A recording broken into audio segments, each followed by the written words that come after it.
Welcome to Perfect Word Media. My name is J.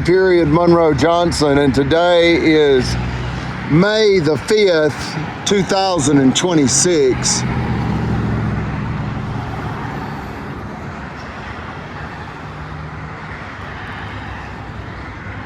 I'm in front of the Monroe compound, and the construction company is about to install the traffic lights and the turn lanes right here in front of the Monroe compound for what we term the $1 billion retail outlet development deal. The problem with the $1 billion retail outlet development deal is that when the officials of the state of Alabama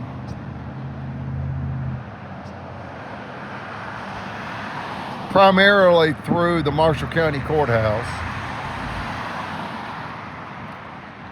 and the Albertville city officials, along with their unindicted co-conspirators, when they found out secretly that this $1 billion retail outlet development deal would be built directly in front of the Monroe compound and thereby make the Monroe compound worth over 10 times its current value, they set out to kill my family. That's the judges, the sheriff, the mayor, the police chief, the city attorney, 2 bankers, even a chiropractic so-called doctor. I'll name the 11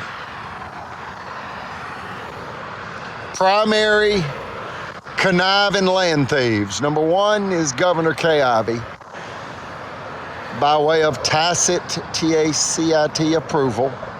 And look at all this high traffic count. Folks, this kind of traffic count will get you killed in Marshall County. And I'm not talking about a car accident. I'm talking about cash flow. When the officials know your property is worth a fortune, they murder your family. And that's the God's truth, folks. It's a shame and a disgrace. A tragedy, what has happened here. This is a federal crime scene. The 911 address is 10745 U.S. Highway 431, Albertville, Alabama, 35950, USA. Located in the middle of Marshall County, the Monroe compound is in essence a walled and gated oasis. About 1.5 hours drive south of Chattanooga and 3 hours drive west of Atlanta, Georgia.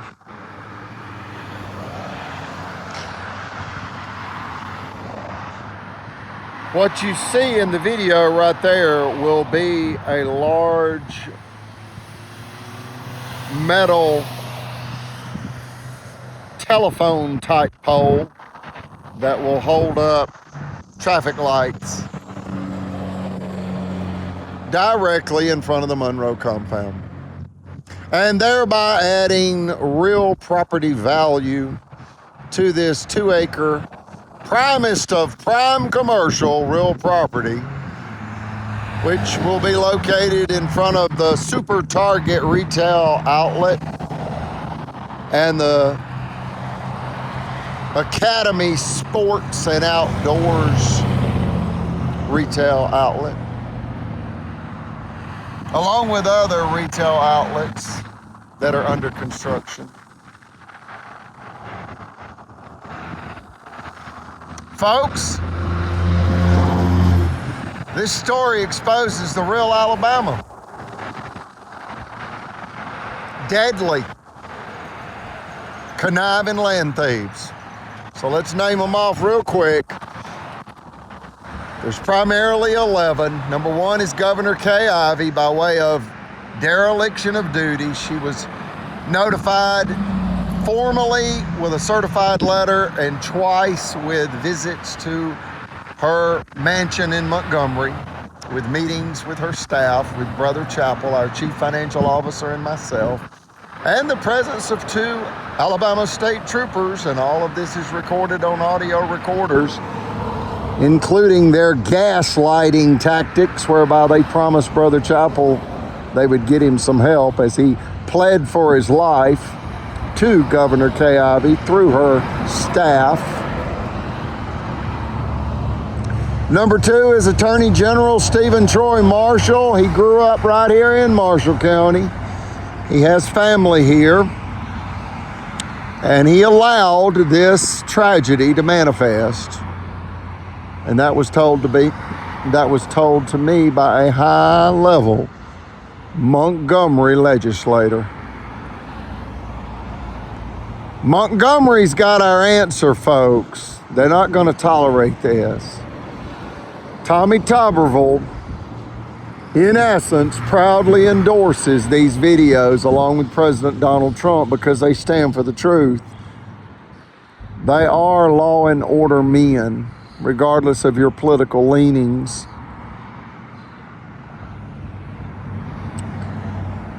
Number 3 is Circuit Court Judge Timothy Francis Riley, Marshall County, Alabama. Number 4 is District Court Judge Mitch Floyd, Marshall County, Alabama.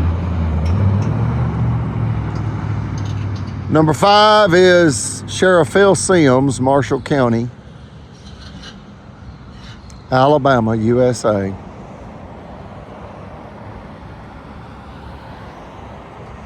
Number 6, 7, and 8 are located in the Albertville City Hall. That's mob boss, realtor, mayor Tracy Honey, Lion city lawyer Jim Carnes, and police chief thief J.T. Carty, also known as Butch. You can Google that. I'm not sure why.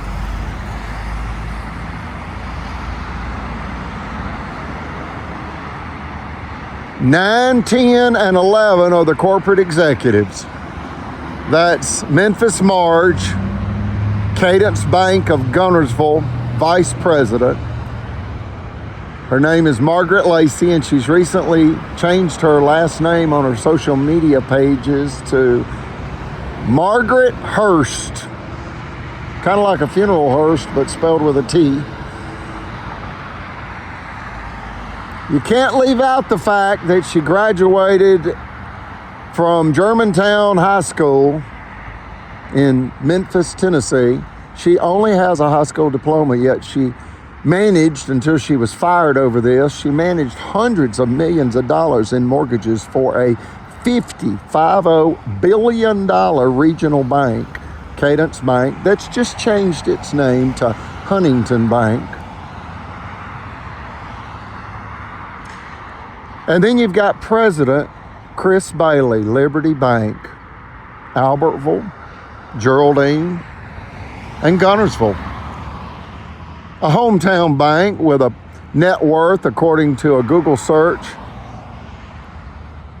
and documents filed with the Alabama Secretary of State, $150 million hometown bank. Quite small when you compare that to the $50 billion Cadence Bank with approximately 400 locations. And how many million is in a billion? 1,000. So you have $150 million hometown Liberty Bank with approximately 10 locations in Northeast Alabama. And you have Cadence Bank of $50 billion, which is equivalent to $50,000 million regional bank with approximately 400 bank locations in the United States of America. And number 11, for those that are counting, is Chiropractic Dr. John Allen Smith, located directly across Highway 75 from none other than the Albertville City Police Department that essayed me, that's SEXUALLY, assaulted me April 15th, 2019, on the 8-year anniversary of the Alabama Supreme Court issuing a unanimous, scathing rebuke against the Marshall County judicial system in case number 1051726, Federal Credit Incorporated versus Greg Fuller, whereby the Marshall County Sheriff's Department was threatening to confiscate this property with a jury-tampered verdict, which manifested in a $5 million frivolous lawsuit. 7 years later, folks, in 2018, they returned to kill my family and steal the home office of the finance company that Marshall County judicial system was caught robbing in a $5 million extortion scheme. They killed Brother Chappell, our chief financial officer, with a massive fatal heart attack August 31st, 2022. Then they quickly moved to kill my mother, Eugenia, the president of this company known as First Credit Finance Corporation and Free and Clear Realty. And they almost killed my mother January 22nd, 2025 with a near fatal heart attack. She's 86 years of age, and I ask you to pray for Eugenia. Pray justice for Eugenia. Eugenia should be showered in respect, riches, and freedom. And I believe she will. And as God chose, God's will be done. Like, share, and subscribe to this YouTube channel. We pray for our subscribers every day, and we're very grateful for each and every one of you that realize the magnitude of this federal crime and how no home is safe when cold political mobsters are targeting taxpayers for rape, robbery, and murder. God save the United States. God save Eugenia. God save humanity from cruelty, barbarity, violent theft, and the like. God save humanity from sin and corruption.